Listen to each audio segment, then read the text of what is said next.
Le Seigneur soit avec vous. Évangile de Jésus-Christ selon saint Jean. En ce temps-là, Jésus disait à Nicodème, « De même que le serpent de bronze fut élevé par Moïse dans le désert, ainsi faut-il que le Fils de l'homme soit élevé, afin qu'en lui, tout homme qui croit ait la vie éternelle. Car Dieu a tellement aimé le monde qu'il a donné son Fils unique, afin que quiconque croit en lui ne se perde pas, mais obtienne la vie éternelle. Car Dieu a envoyé son Fils dans le monde, non pas pour juger le monde, mais pour que, par lui, le monde soit sauvé. Celui qui croit en lui échappe au jugement. Celui qui ne croit pas est déjà jugé, du fait qu'il n'a pas cru au nom du Fils unique de Dieu. Et le jugement le voici. La lumière est venue dans le monde, et les hommes ont préféré les ténèbres à la lumière, parce que leurs œuvres étaient mauvaises. Celui qui fait le mal déteste la lumière. Il ne vient pas à la lumière, de peur que ses œuvres ne soient dénoncées. Mais celui qui fait la vérité vient à la lumière, pour qu'il soit manifeste que ses œuvres ont été accomplies en union avec Dieu. Acclamons la parole de Dieu. Louange à toi, Seigneur Jésus.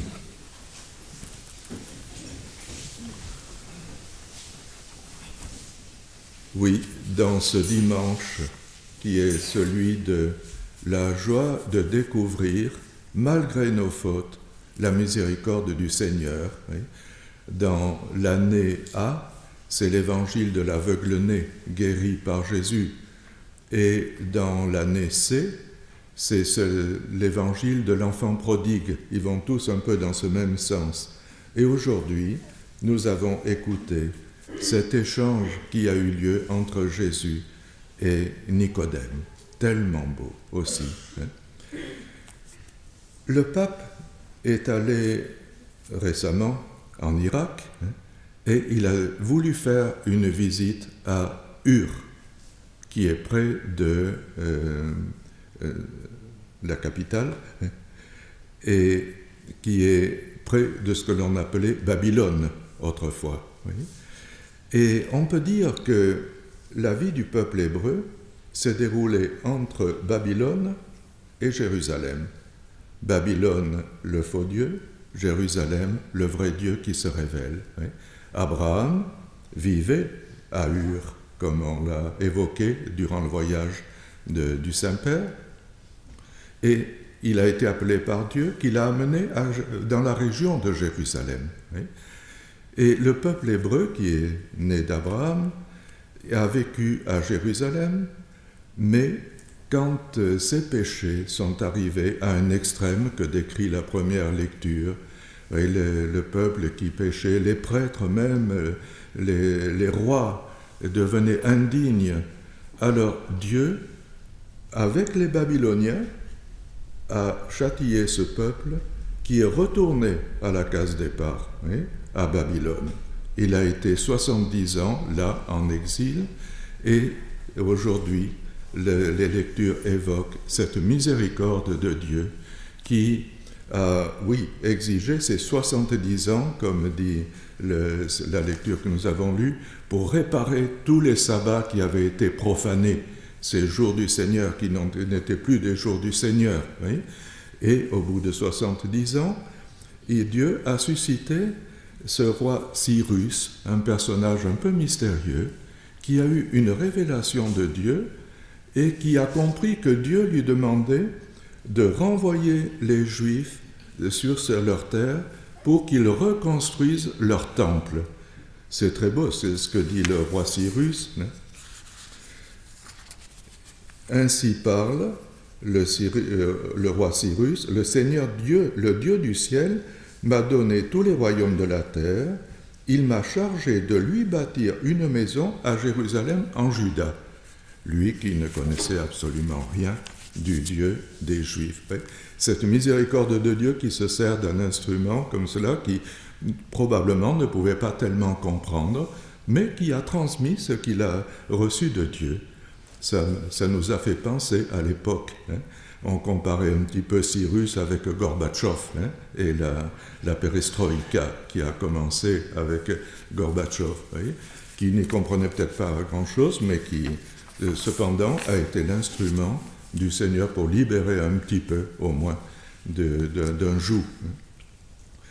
Et donc le roi Cyrus libère le peuple, et c'est une illustration pour les lectures d'aujourd'hui de la patience de Dieu qui a supporté ces infidélités du peuple, lui a envoyé des prophètes, on n'écoutait pas les prophètes, et le dernier qu'il a envoyé, Jérémie, avant la grande catastrophe de l'invasion des Babyloniens, a souffert plus que n'importe quel autre prophète, au point d'être comparé un peu au Seigneur Jésus, dans sa souffrance.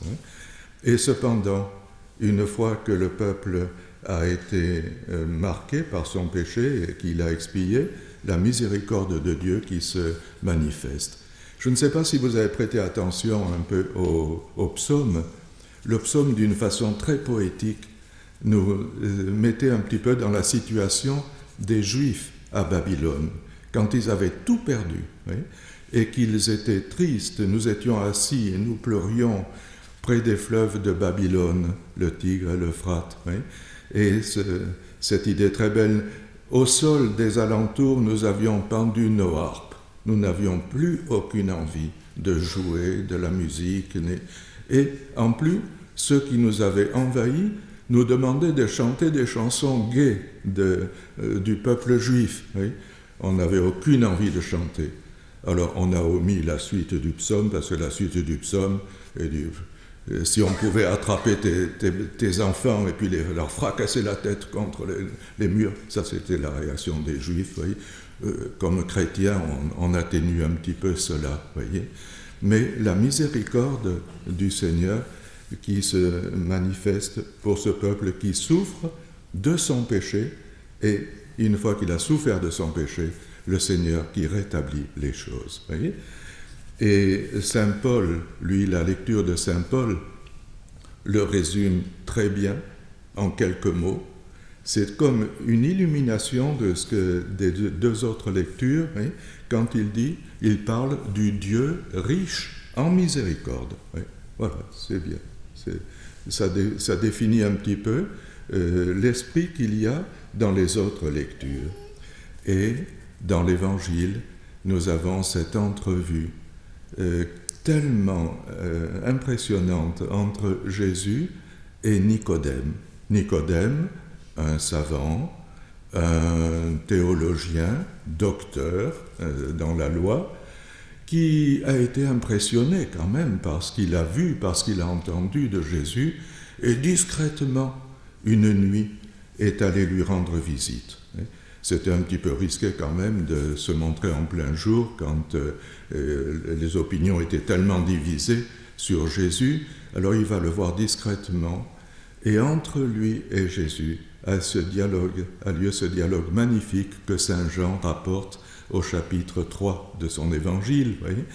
Et une partie qui est citée aujourd'hui, Jésus fait allusion à cet amour de Dieu qui n'a pas eu de limite, et il a envoyé son propre Fils pour racheter le péché. Il n'a pas laissé cela à un homme choisi pour, au nom de ses frères, demander pardon, expier le péché. C'est Dieu lui-même, le Fils, qui est venu au milieu de nous. Dieu a tant aimé le monde qu'il a envoyé son Fils unique. Voyez ? Et avec Nicodème, Jésus prend cette comparaison de l'Ancien Testament, où le peuple juif était dans le désert et avait ses moments de fidélité, ses moments d'infidélité aussi envers Dieu. Et à un moment, le peuple fatigué par toutes ces années de marche dans le désert, a commencé à douter de la miséricorde de Dieu, de l'amour de Dieu. Oui. Ils ont commencé à murmurer que, dans le fond, ça aurait été mieux de rester en Égypte. Et la murmuration, oui, c'est transmis de personne à personne dans le peuple. Oui. Et ils ont été attaqués par des serpents. Oui. Alors, on peut donner différentes interprétations à ces serpents. J'ai entendu dernièrement, c'était le signe de la médecine. Bon, oui, mais je crois plutôt que c'est à cause le serpent, c'est le symbole du péché. Au péché originel, c'est le serpent, le diable sous la forme du serpent. D'ailleurs, parce qu'il a la langue fourchue. Hein. Alors, il dit une chose, mais il faut comprendre une autre. Hein. Voilà. Et il commence, les serpents les attaquent. Oui. C'est un petit peu, même du point de vue symbolique, c'est assez expressif, vous voyez, attaqué par ce murmure qui les détruit intérieurement, qui provoque leur mort. Oui. Ceux qui étaient piqués par le serpent mouraient. Et le remède que Dieu indique à Moïse, tu vas faire un serpent d'airain et tu vas le mettre sur un poteau et ceux qui regarderont vers le serpent seront sauvés, oui, ne mourront pas. Oui. Alors vous pouvez transposer ça à Jésus. Saint Paul nous dit que Jésus s'est fait péché pour nous. Au lieu de venir châtier avec tout son pouvoir le péché, il l'a pris sur lui, il s'est fait lui-même devant son Père comme l'ayant offensé à travers nos péchés. Oui. Il s'est fait comme serpent, disons, péché, hein, et il sera élevé comme Jésus l'annonce à Nicodème, de la même façon que Moïse a élevé ce serpent et que ceux qui l'ont regardé ont trouvé le salut, eh bien le Fils de l'homme aussi sera élevé sur la croix. Oui. Et lui, ce qui s'est fait péché pour nous, en regardant vers lui, nous trouverons le salut. Oui.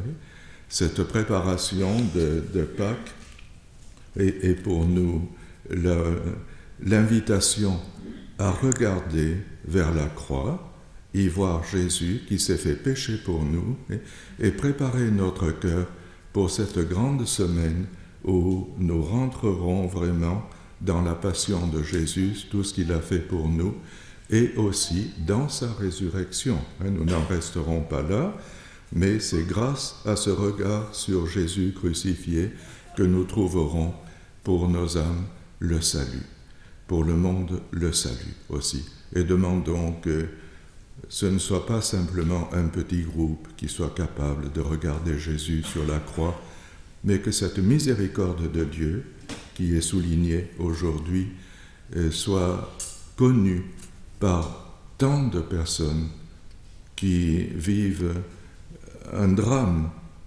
de souffrance parce qu'ils ne connaissent pas le Seigneur.